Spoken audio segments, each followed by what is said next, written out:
धीरदेवाने सुरुवात केली, कोण म्हणते शेलवंतीने सुरुवात केली. सुरुवात झाली ही सोन्याळ विठुरायानं सुरुवात केली.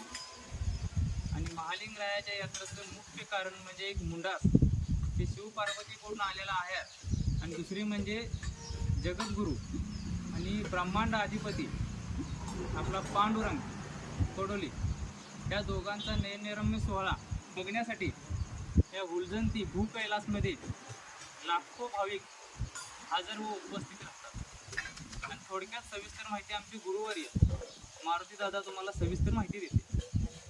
तर या ठिकाणी सुरुवातीची भेट ही आज 7 गावच्या पालखीत असून देखील या ठिकाणी सगळ्यात अगोदरची भेट ही विठ्ठल आणि महालिंगराया यांची भेट होते.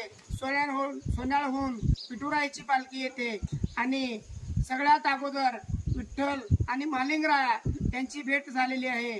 आणि तीच प्रथा आज देखील चालू आहे.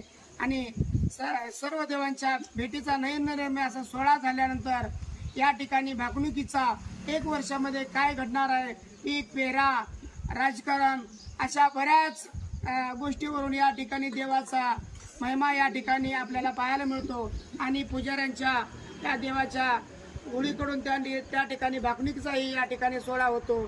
तर भक्तांनो, या ठिकाणी हुलजंतीच्या पावनभूमीमध्ये येऊन श्री महालिंगरायाचं दर्शन घेतलात आणि या भंडाऱ्याचा महिमा जर तुम्ही मनापासून जर त्या भंडारा लावून देवाकडे मागणी केलात तर 100% तुमची जी इच्छा आहे भगवंताकडे तर भगवंत पूर्ण करतील अशी आम्हाला 100% विश्वास आणि खात्री आहे. आणि या ठिकाणी अनेक भक्तांनी अनुभव देखील घेतलेला आहे.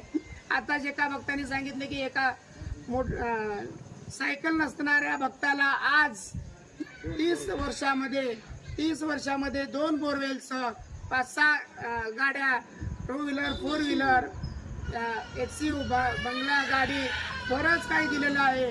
आणि आता जिवंत म्हणजे कालचं उदाहरण सांगायचं म्हणलं तर त्यांना गेल्या वर्षी या ठिकाणी आल्यानंतर त्यांच्या मोठ्या मुलाला संतान नव्हतं, तर त्यांनी म्हणले की भगवंता मला सगळं अष्टऐश्वर्य दिलेलं आहे, पण माझ्या मुलाला माझ्या मुलाला मूलबाळ नाहीये, तर भगवंता माझी ती इच्छा पूर्ण करावी. तर महालिंगरायाला अभिषेक करून त्यांनी मागून घेतल्यानंतर गेल्या वर्षी दीपावळीला त्यांनी मागून भगवंताकडे इच्छा व्यक्त करून गेलेल्या आहेत. आणि आज त्या मुलाचे घरचे या ठिकाणी डिलिव्हरीसाठी गेलेले आहेत म्हणून त्यांनी या ठिकाणी सांगितलंय.